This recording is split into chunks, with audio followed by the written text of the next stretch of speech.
ஆண்டவராகிய இயேசு கிறிஸ்துவின் நாமத்தினாலே உங்களை நான் வாழ்த்துகின்றேன்.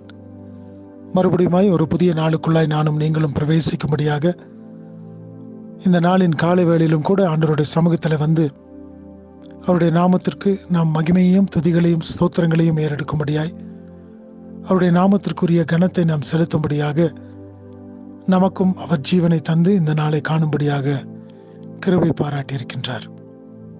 ஒவ்வொரு நாளுக்குள்ளாய் நாம் பிரவேசிக்கும் பொழுதும் தேவனுடைய கரம் நம்மை அந்த நாள் முழுவதுமாய் நடத்துகிறது என்று சொல்லி நாம் அறிந்தவர்களாய் அந்த நாளிலே பிரவேசித்து நாம் தேவனுடைய சமூகத்தில் காத்திருந்து வார்த்தைகளை கேட்டு ஜெபித்து நாம் இந்த உலகத்திற்குள்ளாக கடந்து போகின்றோம். அப்படி என்று சொன்னால் ஒவ்வொரு நாளும் நாம் கடந்து போகும் பொழுது நம்முடைய காரியங்கள் அவருடைய கரங்களிலே ஒப்பு கொடுப்போம் என்று சொன்னால் எல்லாவற்றையும் அவர் ஜெயமாக மாற்றித்தர அவர் போதுமானவராக இருக்கின்றார். அநேக வேளைகளில் பார்க்கும் பொழுது நான் இந்த காரியத்திலே தோற்று போவேனோ என்று சொல்லி சந்தேகிக்கின்ற ஒரு நிலைமையில நாம் காணப்படுகின்றோம். ஆனால் தேவனுடைய கரத்திலே தேவன் நம்மோடு கூட இருந்து செயல்பட்டு நடத்துவார் என்று சொன்னால் எல்லாவற்றிலும் நாம் ஜெயம் பெறுகின்றவர்களாக இருப்போம். ஒரு வசனத்தை நான் வாசிக்கின்றேன். தானியேல் 6வது அதிகாரம் 28வது வசனத்தின் கடைசி பகுதி. Daniel chapter 6 verse 28, the last portion. தானியேலின் காரியம் ஜெயமாய் இருந்தது. இந்த இடத்துல பார்க்கும் பொழுது அநேக காரியங்கள் தானியேலுக்கு விரோதமாக செய்யப்பட்ட பொழுதிலும் தானியேலுடைய காரியம் ஜெயமாக காணப்பட்டதாம்.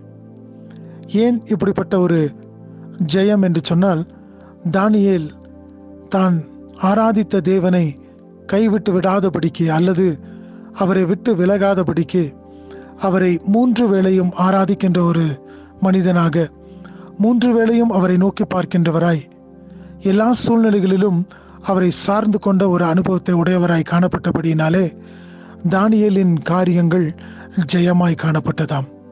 இந்த நாளின் காலை வேளையிலும் கூட அவருடைய சமூகத்தில் நானும் நீங்களும் வந்திருக்கும் பொழுது நாம் எல்லா நிலைமைகளிலும் நாம் தேவனை நோக்கி பார்க்கின்றவர்களாக இருக்கின்றோமா? தானியேல் சொல்லுகின்றார், எந்த சூழ்நிலை வந்தாலும் நான் ஆராதிக்கின்ற தேவன் என்னை தப்புவிக்க வல்லவராயிருக்கிறார் என்று சொல்லி. எனக்கு பிரியமான சகோதரனை சகோதரியே, இந்த புதிய நாளுக்குள்ளாய் நாம் பிரவேசித்திருக்கும் பொழுது இப்படிப்பட்ட வார்த்தைகளை, இப்படிப்பட்ட கர்த்தருடைய சொல்களை நானும் நீங்களும் சொல்லுகின்றவர்களாக காணப்படுகின்றோமா? அவருடைய வார்த்தைகளை நாம் சொல்லும் பொழுது அவர் நிச்சயமாய் நம்மை நடத்துகின்ற தேவனாக இருக்கின்றார். அவர் நிச்சயமாய் தாம் வாக்கு கொடுத்தபடி உங்களுக்கும் எனக்கும் உதவி செய்ய அவர் போதுமானவராய் இருக்கின்றார். தோல்வி உற்றுவிட்டேன் என்று சொல்லி கலங்கி போயிருக்கின்றாயா?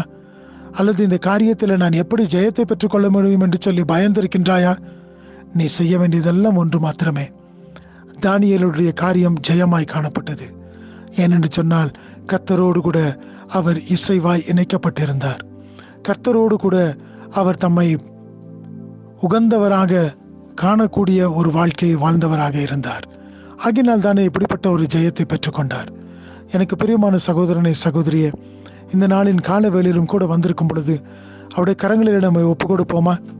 ஆண்டவரே, என்னை உம்முடைய கரத்தில் ஒப்பு கொடுக்கின்றேன், என்னுடைய குடும்பத்தை உம்முடைய கரத்தில் ஒப்பு கொடுக்கிறேன். இந்த நாள் முழுவதுமாய் நீர் என்னை வழிநடத்தும்.